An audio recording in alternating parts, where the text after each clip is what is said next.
Voilà, mes très chers abonnés, téléspectateurs de la chaîne Genor TV, salut.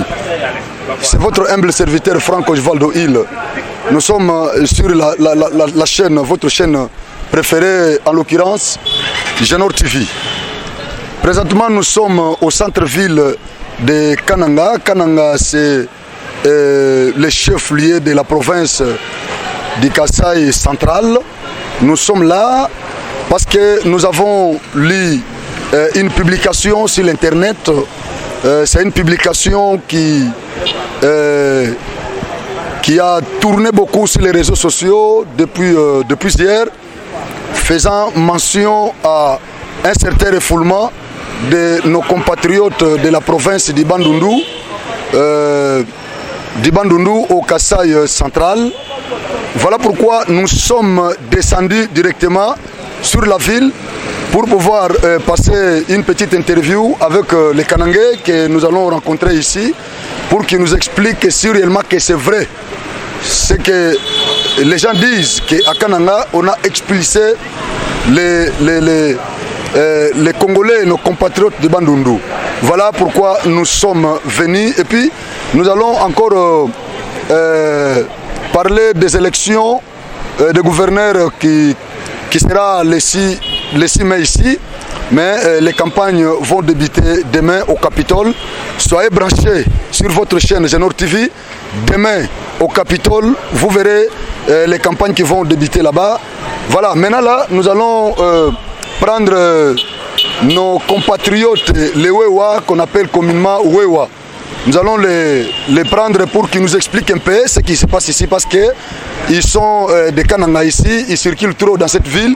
Alors ils sont mieux placés pour nous expliquer si réellement que Babengani Bandeko Bandundu na Mboka Kananga Bandeko Mbote na bandana nani nazana besoin mutu moko awa tabino nyoso bopesa nga message. OK, nazo bandana. Voilà, na sengi cameraman na biso ameke mpeko pusana bazo la biso ndeko kombo nani? Kombo nanga Raphaël. Raphaël waneza prénom. Raphaël Kamba ne kombo nangai. Nalingaki opesa kombo anapo bato ba téléspectateurs na biso ya chaîne Genor TV. Ouais. Baye ba que toza précisément na Kananga et puis toza liboso ya mwana Kananga. Parce que soko lobby kombo no penza vrai kombo et ko ba na vraiment koza muto Kananga oui. Normalement. Voilà au lobby Raphaël Kamba. Kamba ne kombo nangai. Est-ce que na Kananga awa babengani bandeko ya Bandundu na Kananga parce que bino botambola trop na lingai na zo bino parce que mboko mobimba botambola trop. Est-ce que babengani bato bana na Kananga? En tout cas ndeko nangai merci mingi pona motu na woto pesa ngai. Awa toza katikati ya nazotala ye. Toza na katikati ya province ya Kasaï central, précisément na ville ya Kananga. Ndenge tozali awa na ville na biso oyo tovandi na ba ekolo ebele. Na kati ya ville awa na province awa toza na ba yaka, toza na ba mongo, toza na bato Bandundu. Balushwa kutu tokolo bana bango te. Tovandi na bango aba katange wana. Toza na bango awa sur place. Bobengana na bango te. En plus to tikala ko bengana moto atamo wote. Wete makina biso emesana te ko bengana ga bato. Donc biso to yamba bato nyonso le bayaka to vandi na bango. Ata bazolia niao.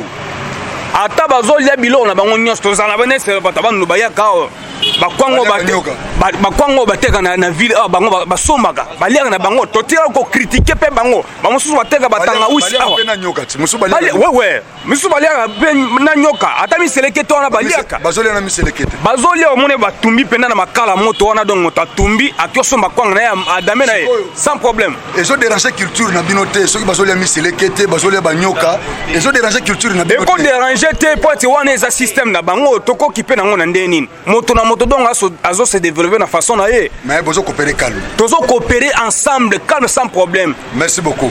Bon on a toutes nos questions monsieur. OK tuna ba gouverneur réseau banda lobby na Capitole oui na signaler que Genor TV a causé na Capitole lobby bokolanda en direct sur Genor TV ba élection ba campagne pardon je parle de campagne ya ba gouverneur l'élection c'est le 6 donc boza la brancher sikoyo gouverneur nini oyo babo parmi ba candidat nyoso bazawana 5 sur la liste candidat nini oyo pona bino bakanange bino boza ba motard botambola trop candidat nini oyo bino bozo sepela na ye En tout cas ndeko mingi natondi lisusu mingi mpona motuna opesi ngai nabanzi ke candidat na biso oyo arata première fois ye oyo azongi lisusu pour la deuxième fois na kati ya ville ya Kananga biso nyonso bawewa bamota toza nsima ya John Kabeya nde candidat na biso unique oyo tolingi mpe awa pete avant ye aya awa tozali ko se mobiliser dans les façons que ba gouverneur ba député plutôt ba député na ba ministre puis surtout ba député na biso ba député provinciaux wana biso nde to pona bino biso nde to pesa bino pouvoir wana donc pouvoir bozana ngwana euté pa na biso yango toza ko senga bino pour cette fois-ci bo salerité bo zongisa biso siko et sento soit pouvoir to pesa bino wana donc po biso pe to se retrouver tozana posa te bo ponela biso kanda na biso aza John Kabeya nde kanda gouverneur à part wana mo soza d'accord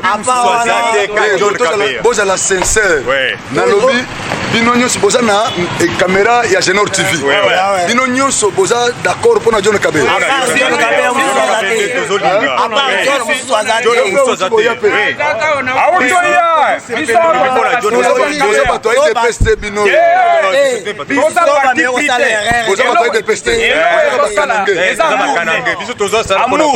siko so badepute bapesi bino John Kabeya te bosani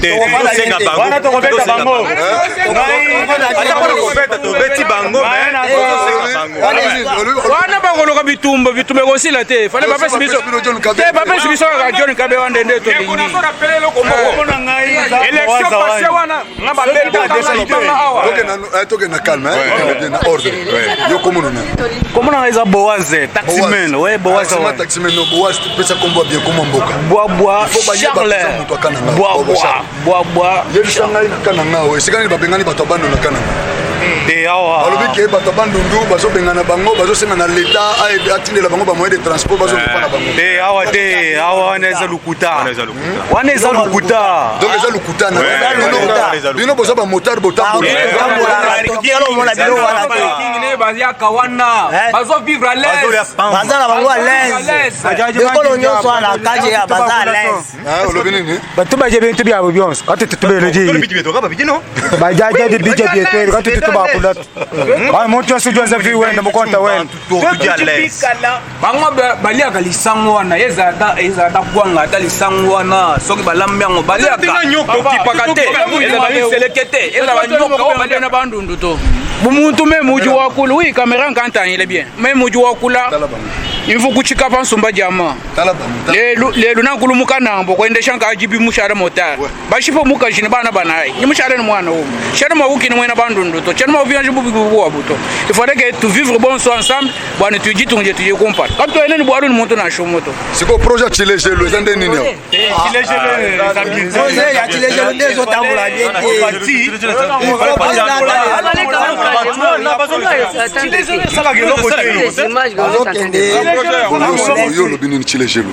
Bon, quant à moi, je n'ai pas à dire selon les Chilejelo là. Par rapport à ces projets Chilejelo. À ces projets Chilejelo, on a déjà engagé. C'est là qu'ils sont en train de travailler. Non, par rapport à son évolution.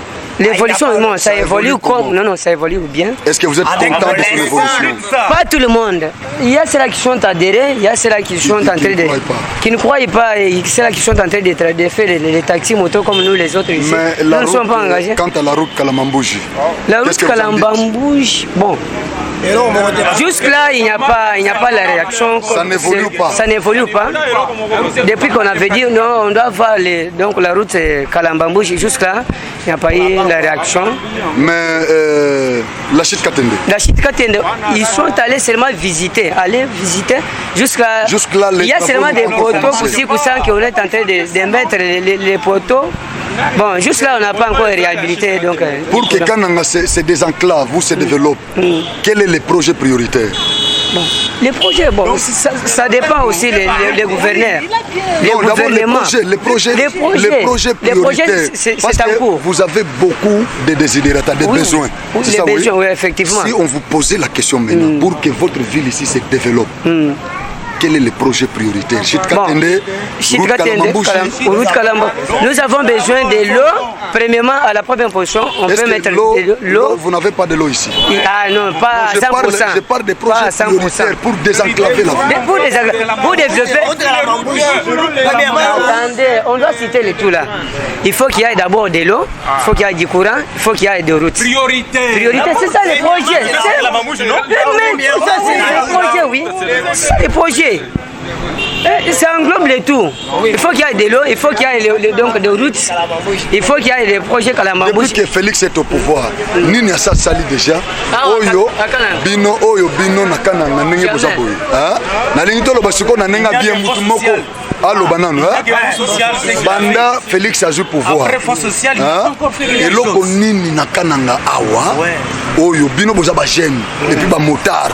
Et loko nini oyo boko kotanga ke président a eu pouvoir te voter qui massivement, il a fait ça pour nous. Pour Nangaï, kaka fonds social.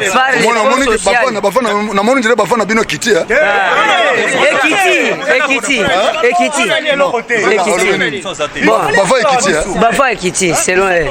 Bafa Ekiti, Banda Ayebisa Biso, elle est au mon côté, à pas 100 jours. 100 jours, on a bénéficié de rien. Et ça, elle est au mon côté. Au moins, il y a une route, Bama est pénétré partout là. Basa, elle est au mon côté. Baleka mbon ba futi bango ele au côté na ba venu bien na ba quartier. C'est quoi? Faut que ça ils ont fonctionné mais qu'est-ce qui fait yo le big yazo va bien té. Tellement na boy. Caméra jaune. Qu'est-ce qui fait que ba jeune belé bazo longwa na Kasai bazo ke Lubumbashi? Puisque tozana misala te mokozi. Tozangi musali musala ezate après tozana courant te et puis activité ezate zela ezate bakamyo so wana nde tozoki mafoto ko makono soki babongiseli bino nzela bacheli bino courant bacheli bino mai bafongoli Kalambambouche est-ce que boko kende sous place tokende le sous tokozaka kao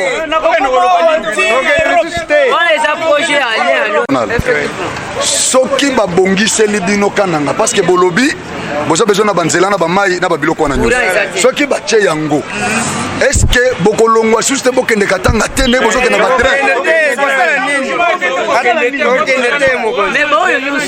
biso tolingaka tozala na nzela na mai na courant tokangela bango kiennemi te biso na bango tokangela binemi te sikoyo message nini bozo lancer na bandeko ya Kasai o baza na Katanga oyo bake kuna bazonyokola bango kotwana nde baselonde bazoloba message ni bozo message na bito fallait que tu vas pêcher message ane basombe to apete mijumu Kasai bapingane toenze mujumu bonso bolu bunoka bane mujumu to benze mujumu basombe njitarala bapingane turukusomba bonso meme nyanga kolobani tutu bambila bana betu bajiku Kasai ku Katanga bwase Katanga kinkabutu tetu bonso tuji balubakat mwabutu balui mbobe na Katanga kinkabobu to tetu bonso bikala balubaka mbukila tetu bonso mbokonsanga sanga lubang c'est ça kabene mogu to intimider contre auto mais bikala à l'aise kumpale kuba tukangwila il fallait fati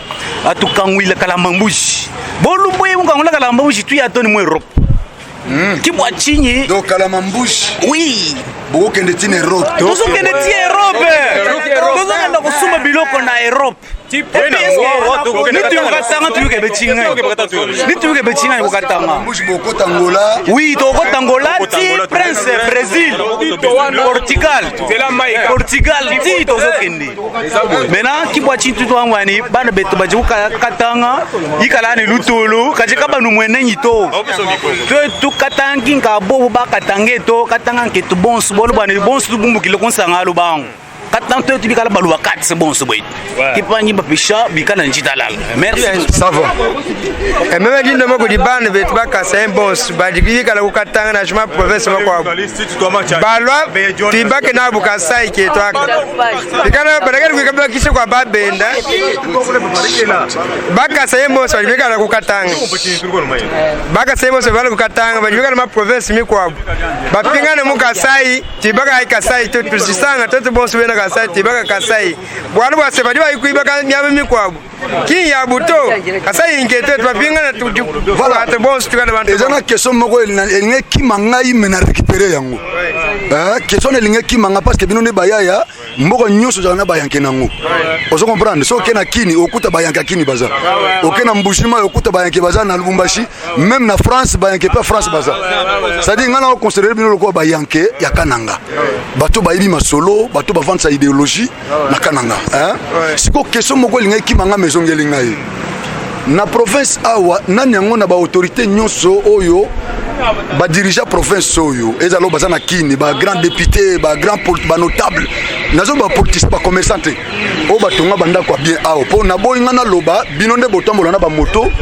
boyebisa ba kongomani ba parce que bazo finga bino na katanga ke bozo tonga te bozo tenge pa bato siko awa nano ba leader nyonso mboko oyo banani yango batonga ba monima banda kwa kitoko awa oya kesoki ba yete na ba ministre na ba ancien gouverneur ko banda so baluba banani bango nyonso wana o ba dirigeant na ba député ba notable tout ya awa batongi eloko te oyo batongi banda ku ya obe ba créer ta activité moko ore bazo kende kotonga kaka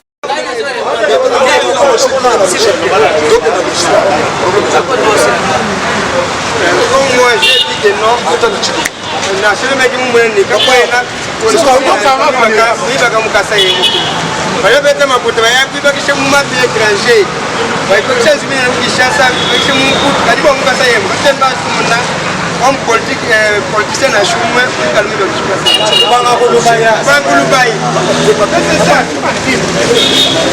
ah ouais après na zoloba tumena tamu mokote a tout donc banga kulubaya banga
nalandi conférence na yeba affaire ba émission belé na fondation Malo ba village wa umu na kamera vumbo jiba kupata. Ukumbuti ba umu na bomba subabu katumwezi chintu na shechi moto. Akasubabu kumazi chintu na shechi moto. Akasubabu ayaki koiba ye ayo muibi. Akasubabu ngono kuiba makuta. Makuta province ya manga. Ya muibi. Aibi mbongo ya leta. Asana biso fort. Commune Kanda a joué attaquer Félix. C'est quoi capable de faire diriger peu professionnel. A commune Félix Nikanda, je peux se par leçon de morale. Nalandi na plateau mon frère Francis na Kaba Suba.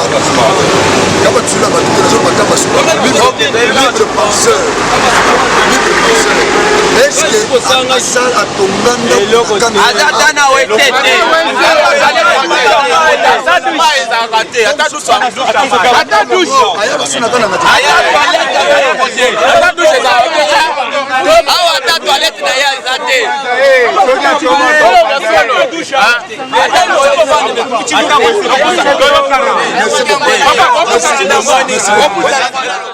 Voilà, très chers abonnés, téléspectateurs de la grande chaîne Genor TV.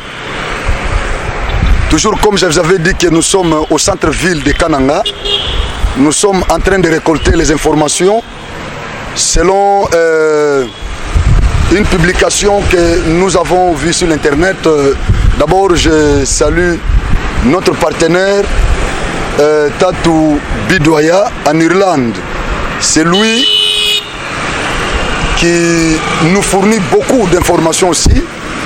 Il nous a envoyé cette publication-là qui fait mention à un certain refoulement de nos confrères de Lubumbashi, comme je vous avais dit dès l'entrée de jeu, de nos confrères de Bandundu, oui, je m'excuse, de Bandundu, vivant à Kananga précisément. Voilà pourquoi nous sommes descendus sur le terrain pour récolter quelques avis des jeunes Kanangais. Vous venez de suivre les motards qui connaissent bien les réalités de cette ville. Maintenant, nous recevons Papa Evo, Ndetozanaye Awa. Makambo to solo la eza toujours makamamboka. Yaza penza mokolo ya mboka oyo. Papa Evo aza pona bato baebi Kananga aza leki ya Kabongo Nsenda. Je crois batunyo sota bao baza en Europe, bao baza en Amérique, bao baza partout. O bakolo na mboko oyo Kabongo Nsenda baliama panaye. Donc yesu kondele ki na donc ki abotamia wakoli na Kananga bien ka sala bavaja kena ba payer belé mais avant dakao siko yende tozo yamba ameka ko expliquer biso eza nini parce que ba motar ba lobby siko yé azana information ya ko pesa biso donc vraie version de fait ya makambo wana. Papa Evo bonjour. Eza première fois te ya koyamba yo na Genor TV olegaka toujours parce que eza chaîne na yo Kananga jamais toko beta masolo Kananga te sans yo yango toleka toujours tozwaka yo siko tozo beta masolo ya information moko ezo circuler na réseaux sociaux ndeko Bidoya ndeko na biso ya Kananga awa avant na Irlande ye mutu benga fort lobby même lelo na za église azo continuer abando benga trop. Alors tant on a bimi na culte na bengi ayisenga na tidelo babiloko moko boye balobi ke na Kananga babengani bandeko na biso ya Bandundu. Effectivement, est-ce que c'est vrai que babengani bandeko Bandundu na Kananga? Oui, je ne crois pas que babengani bandeko na biso ya Bandundu na Kananga. Parce que d'habitude peuple kassayen a une habitude wanate. Baza vraiment bizaleli ya tribalisme. Donc tribalisme baloba bakassayen baza ba tribaliste wana. Bakassayen vraiment baza ba tribaliste te. En tout cas tribalisme na Kassai ezalaka te. Na tikala pe koyoka ngote. Tribalisme na Mboko ezalaka te partout. Je pense que na Grand Kassai tribalisme ezalaka te. Mais information tozui information to palper partout to moni problème wana na ville te. Mais problème ezala ki salamaki côté ya Kamwesha. Kamwesha eza wapi? Eza à distance ya 150 km na centre ville ya Kananga. Na Kananga.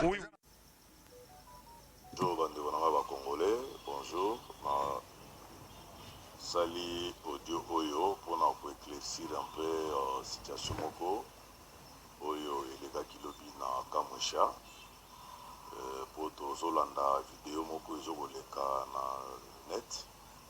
Il y a un conflit qui existerait entre ressortissants ya Bandundu na ya Grand Kassai oyo bazali na Kamwesha. Kamwesha ezali mission catholique na kati ya l'une des provinces démembrées à Grand Kassai, la province ya Kassai oyo chef-lieu za Chikapa. Alors mission catholique wana Kamwesha, c'est là où la société arabe contracteur a installé chantier pour relier Kamwesha na Kananga où ils ont la distance de 150 km. Et Kamwesha wana ezali à 83 km soko leki Chikapa il faut ça à 83 km au commune à Kamwesha où nzela est déjà asphalté ezali construit par les Chinois. Alors Arab Contractor lié azali ko relier tronçon Kamwesha na Kananga ndenge na Utakoloba na distance à 52 km a installé déjà chantier et na Kananga peut installer déjà chantier. Alors, société wana Arab Contractor na Congo awa premier chantier na bango babandaki bango nde batongaki nzela na Grand Bandundu précisément na province ya Kwilu na territoire ya Gungu na mboka moko babengaka Bachamba baye bakendaka Chikapa bayebi. Alors basalaki distance ya 104 km banda Bachamba tina point Lwange basalaki misala na bango vraiment malamu nzela kuna oyo akenda kuna ebi nzela batonga yango avec des normes. Alors ces Égyptiens là, parce que majorité oyo bazali ko composer Arab Contractor sont des Égyptiens, ils avaient commencé à travailler avec les gens de Bandundu. Alors lorsqu'ils ont gagné le marché et à construire nzela wana ya Kamwesha Kananga, ils avaient recouru na bateau basaki na bango liboso na bateau Bandundu. Alors bateau Bandundu baye ko se retrouver ebele na kati ya Kamwesha, ebele na kati ya Kananga. Alors baninga mosusu ya province kuna ba digere yango malamu te parce que bango pe chômage ezo battre plein kuna ndenge nini biso toza na chômage misala oyo epe na mabele na biso ndenge nini bao baye susu ebele boye alors créer moi ba frustration. Et ils allaient quitter la frustration un peu fondée. Dans le sens où on a dit non, mais quand la majorité bango, biso et au côté biso, tout ça ils allaient te mettre. Bah mais quand ils expliquer bango, na ba égyptien que non bateau to bandaki na bango misala na ba ebiango malamu. Bino esengeli bozala na sima na bango pour que bo apprendre misala wana. Plus tard, bino pe bo banda pe ko sala lokola bango. Et je crois que bah comprenez qui peut comment ça na bango misala s'est déroulé très bien. Alors ngayo na sali audio oyo je crois que nazalaki pe moko oyo a contribué avec misala wana na côté Arab Contractor na kendaki nazalaki na Kamwesha na sala oyo ngai tâche na silisi ba elongoli nga wana ba miminga susu na Kananga na sala pe oyo ngai tâche na silisi. En tout cas na présence d'angai na tikaki ba des autres ezalaki moi ba incompréhension ezalaki mais to mega ko balaye yango na ba konjo bazali sur place que non baninga ya Kasai doivent être ba yebi misala nanu malamu te ba vanda na sima baza na sima baninga ba apprendre misala wana parce que nous devons savoir une réalité au Congo que mundele lorsque aye na Congo province lokola ya Congo central na ya Grand Bandundu mundele atongaki ba école technique ebele même na Kinshasa toyebi yango majorité en termes de pourcentage ce que total est même plus de 60 techniciens Grand Bandundu na ya Congo central baza ebele yango moni partout bazanga kate na misala na ya maboko dans les travaux où il y a des salles, ajusteur, soudeur, chauffeur, mécanicien, maçon expérimenté, charpentier, majorité des abattus, il y a des provinces en Tangi. Baninga pe Kasai, ndambu pe bazali. Mais en termes de pourcentage, vraiment, bako rivaliser, la province wana abandonné ya Congo central. Wana est vraiment réalité. Yango wana esalaki ma frustration mais je crois que lelo oyo nazoloba mwa kimia ekoti nango cohabitation ezali normal bandeko bazongeli misala na bango donc problème moko eza na yango te nde tokoprofite kaka kosenga na bapoliticien ya baprovince nyonso donc badiscours na bango ezala badiscours ya unité badiscours tribalité. Le Congo a besoin d'être construit par les Congolais et la province Nyonso. Aux années expertise na yo, oye commettre yango n'importe quel coin de la province pour que le développement yambo soit une réalité. nakobakisa lisusu élément moko que eloko tomoni na Kasai eza que bakonzi normalement na projet na bango à 145 territoires ba insérer na 145 territoires wana ba insérer chaque territoire batonga une école professionnelle moderne oyo englober ba technique nyonso na kati parce que le Congo jusque là etongami te au regard il y a désenclavement du nord sud est ouest. Le Congo n'est pas relié et vous allez relier na misala ya maboko.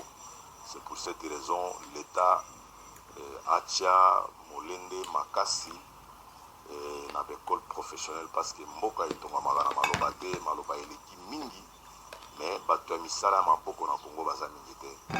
Yango wana tosengi et que l'État a valorisé l'école professionnelle a bakisi yango na programme na ye pour que chaque province ezala na ba ndeko oyo bakozala capable ya kotonga ba province pour frustration ezala te parce que ceux qui te connaître frustration wana omoni mopanzi wana kuna majorité des gens se sont donnés na commerce se sont donnés plus na koluka diamant mais na école professionnelle vraiment ezaki mingi te to lobi te ke ba technicien kuna baza te bazali mais en termes de pourcentage baza mingi te pour ba rivaliser province ya Congo na Congo central na Bandundu yango wana cohabitation wana ezali na yango moi incompréhension esilaki baninga bazongeli misala na bango donc totika tox wana na ba réseaux sociaux qu'il y a un conflit qui existerait entre le Grand Bandundu et le Grand Kasai en tout cas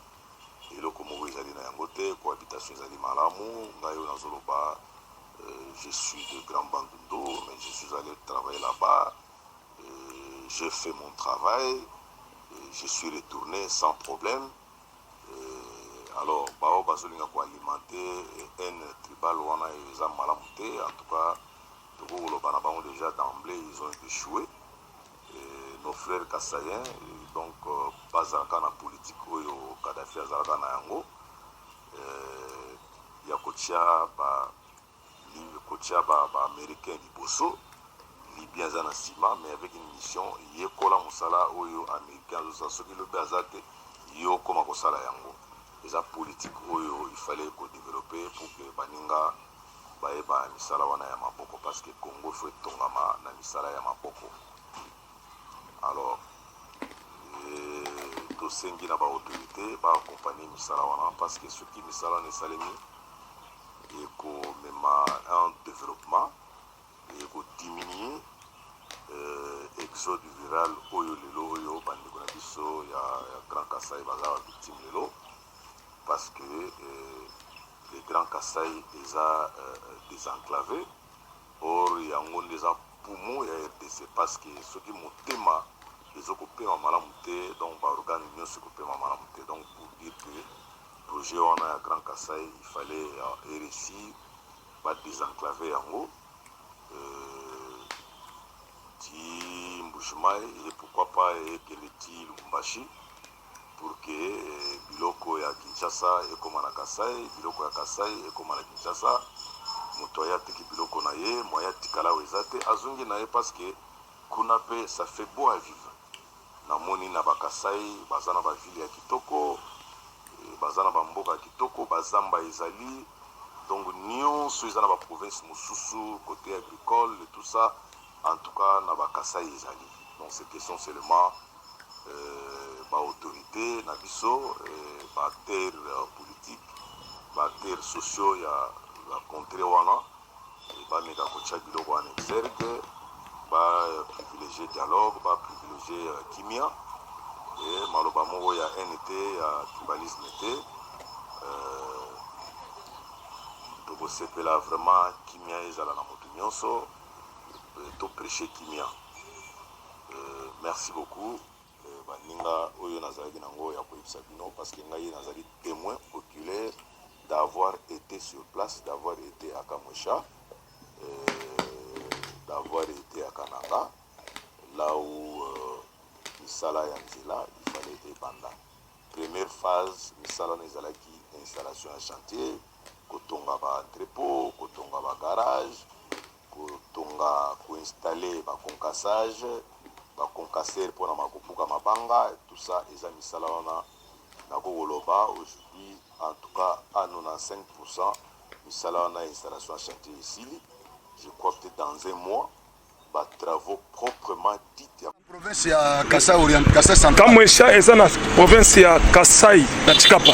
Ah donc oui. Kamwesh pour la précision, Kamwesh eza na province ya Kasai et non na province ya Kasai Central. Voilà. Kamwesh ti donc de quitter Kamwesh jusqu'à Kananga, ezo sala 150 km. Voilà. Place wana c'est que likambo ezalaki ba égyptien bato baye ko bongisa nzela. Baye pona ko bongisa nzela, bazwaki bato ya Bandundu. Parce que basalaki côté à 622 Tichikapa. Tikamwesha. Basalaki bien. Bandundu basalaki na 620. Oui, na le cas na 622 je crois na ba bané 2015 na kuta ba égyptien basalaki wana. Basalaki goudron wana. Ce comme une goudron basalaki kitoko bato wana. Baye voilà, basali eloko wana. Baye na goudron wana ti baleki Chikapa. Baketi na Kamwesha. Bon, elle ba komi na Kamwesha, babandi ko sala musala, mais bayaki déjà na main d'œuvre toujours ya bato bandu. Basoki bato bandu. O basako sala bankuna. De ba ina mankoto. Basi ba mersani ki na bango. Elle baye expertise na. Voilà. Elle baye na mboka sikoyo, bala mai ba moni que non na Kamwesha. Na Kamwesha sikoyo. Ba moni que non mboka na biso pe photo to profiter. To travailler. Oui, to travailler pe. Sikoyo. Pia kezo beta donc lokola musale ye na mboka na biso pe to sala.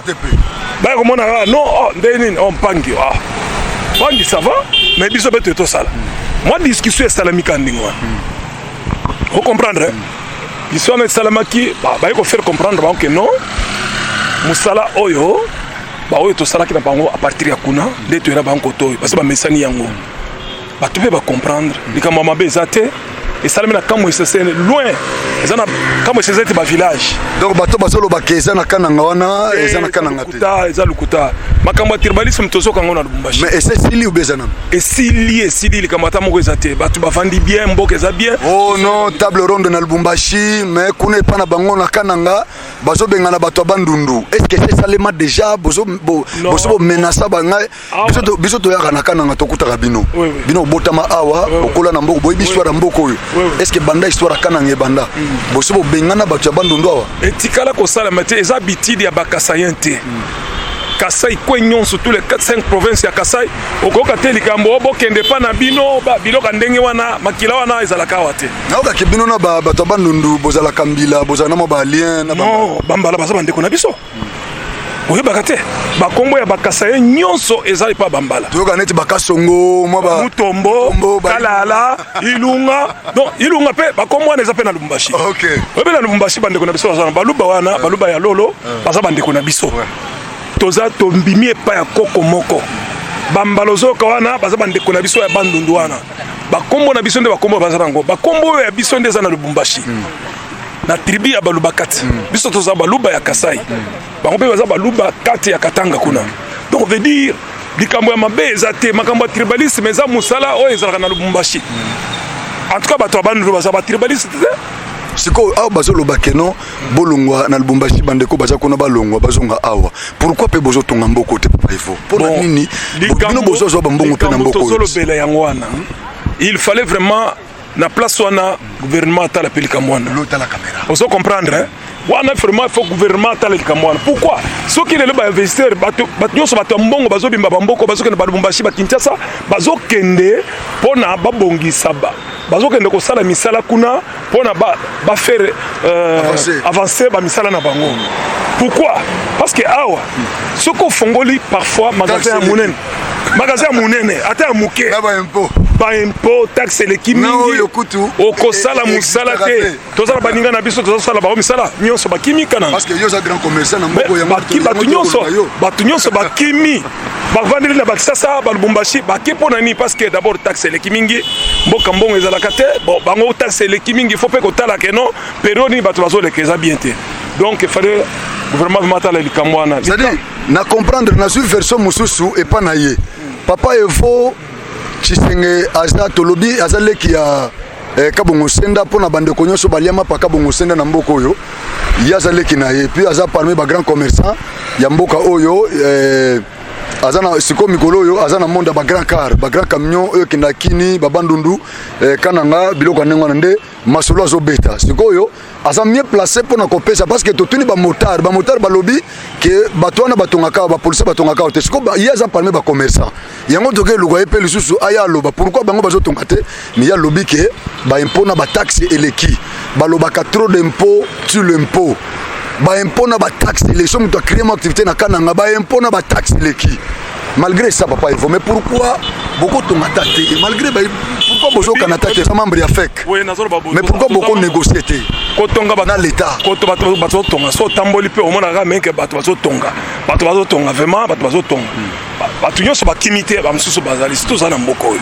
bato ba kimité tozali problème ezali ke soki bato muto azana mbongo na ye ebele akolinga kende ko investir place ozo mona ke eza rentable ezo futa bien tala sikoyo omoni mabwako eza partout na mboko oyo mais soki luboko ye na tonginda étage no ya bien luboko ye ramasser et kenda na roya ko silisango omoni meka mona bato bazo préférer kende kunda mbongo place oyo ya bien o ata lobby mususu yango mais loko wana tozo senga vraiment na gouvernement batala likamwa na bien so ba fongole biso nzela kala mambusho batili biso courant ya katendo yo poso de la kalamambouche mais oui mais pourquoi poso de la kalamambouche c'est créé na kalamambouche parce que partout micro na biso so legeza kalamambouche yango nde kasumbalesa na biso OK biloko nyonso to bando somba à l'étranger to kolekela ngona kalamambouche ozomona neti biso awa par exemple Lubumbashi soko Lubumbashi ozokota na Zambie okoti Zimbabwe okoti Afrique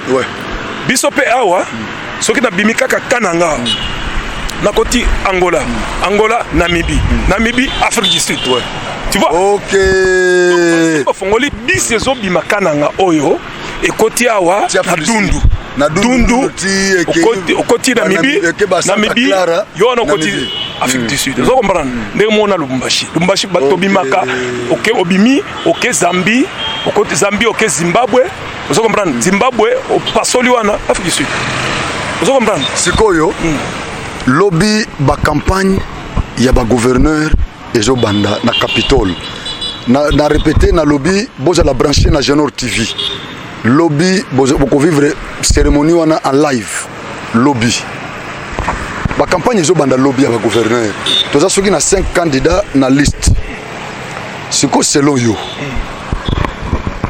to bananu wana yo za commerçant oza notable ya kananga gouverneur nini bo candidat nini gouverneur oyo selon yo olinga diriger mboko oyo na liste na 5 o baza na liste oui toza na bien ndeko na biso Kabeya John Kabeya kaka oui Kabeya ye vraiment pour na osunga biso parce que omonaki makambo esalamaki awa période ya Kabuya na biso Kabuya yaki ba PCF basalele faveur et Pachilombo akene iti na États-Unis basigné ba contrat na Banque mondiale po ba yako sala musala kotoyo baye Kabuya bon soka sala kindenge nini balongoli ye ba député bandimi balongola ye mais yem to zaki na charge ya Banque mondiale awa na kananga ba comprendre te bazolongola muto a signé ba contrat kuna ya minene pona mboka abandaki déjà ba fondation ya bambo ya ba bâtiment ya bien bâtiment administratif bon abandaki déjà misala na financement ya Banque mondiale bon là vraiment nazana préciser mais to ebike bakendaki na bokonzi babimaki libanda mboka baye selon yo de chance ya Kabuya osepela na ngote bon kokende Kabuya ngana sepela na ngote parce que autaki ko signer ba contrat minier ya minene jaki na avancement mboka c'est quoi le lot comme député ba comprendre que pour na kolongola Kabuya c'est que le lot sont pâtir mais yo ba bongolo Kabuya ça soki une année quelques mois balongoli ba vice soit akufi ouais atikali intérimaire asali intérimaire des intérims vous comprendre asali 2 ans wana awa psiko président to komo ko na ba élection Kabeya ye vous comprendre Kabeya ye sikoyo il faut to yambaye asa jeune vraiment mboko yo abotami awa yo yebi masolo ma passe mboka avec bande kunanga vraiment courant de balela capacité profil na ye quand même aussi oui ayebi parce que ce qui vraiment que charge ya courant misala courant ko ya période ya ko sala na mboko yo et ko tambola malamu nazana ici vraiment et ça la makambo nzela vraiment je pense qu'il y a ko tia vraiment l'isunaye pour que muyibi vraiment ça la te ya biloko parce que ça très bien. Merci beaucoup ba ndeko na biso téléspectateurs ya Genor TV toyambaki pona bino papa Evo ndenge tolobi aza notable na Kananga lokola aza membre ya FEC, c'est un businessman ndeto yambaki pour que ameke mpe ko pesela na plateau na biso ya to pesela apeseli pona makambo balobi ke babengani bandeko ya bandundu na Kananga toza na Kananga na ye tomoni yango te kote zolekela apeseli pona ba élection ya ba gouverneur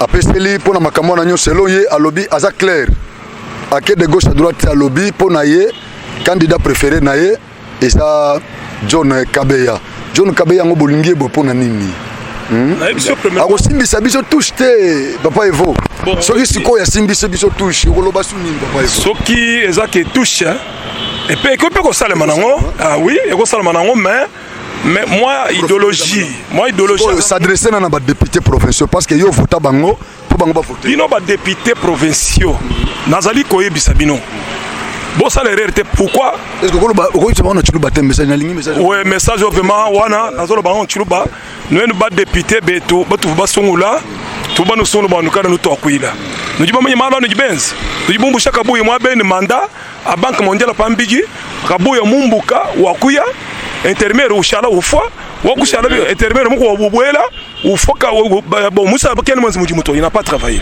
pinge mandat à présent kujikundekene province bikobo a province bikobo mi kumpala bon nous diane pouvoir yonso motion mais tu tout ça là nkonyim faut nous lekele binto abi kabeya mulwa musungula itu mutu anyama kumikolo kabeyenza mujimu atangene mijimu ya chef wajitunga ejimu mutu mino bwa ikwenza mujimu tu bonso tukala kunyima kwa kabeya walubwase kiwetu candidat utujinende wa makando utu tumwe bwa to vraiment ki ujima kwenza bora. Merci beaucoup wana boyoki